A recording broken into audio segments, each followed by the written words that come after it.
उन्होंने बहुत ज्यादा शिक्षा को महत्व दिया, बहुत ज्यादा।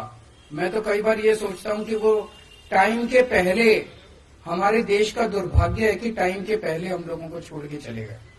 अगर 10 साल और रह जाते, वो 15 साल और रह जाते, मैं समझता हूं कि अपने जीते जी वो देश के सारे सरकारी स्कूल ठीक कर जाते।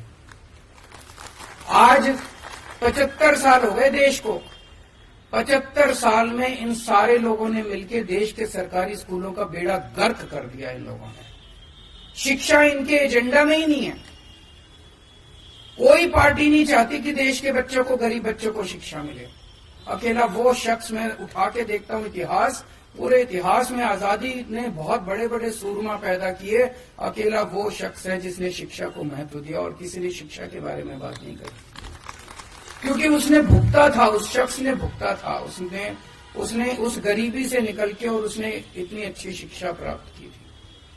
आज भी आप देख लो, इन सारी पार्टियों ने हमारा सारा एजेंडा चोरी कर लिया।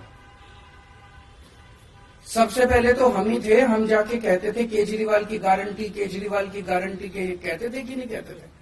अब ये वाले भी कह रहे हैं गारंटी, वो वाले भी कह रहे हैं गारंटी। घोषणा पत्र, संकल्प पत्र, मैनिफेस्टो, सारे गारंटी, इसकी गारंटी, उसकी गारंटी, सारे गारंटी दे रहे हैं। सारे फ्री बिजली की बात कर रहे हैं, सारे फ्री इसकी बात कर रहे हैं, उसकी। शिक्षा की बात आज भी कोई नहीं कर रहा। शिक्षा की गारंटी केवल और केवल आम आदमी पार्टी दे सकती है। क्यों? हम बाबा साहब अम्बेडकर के चेले हैं।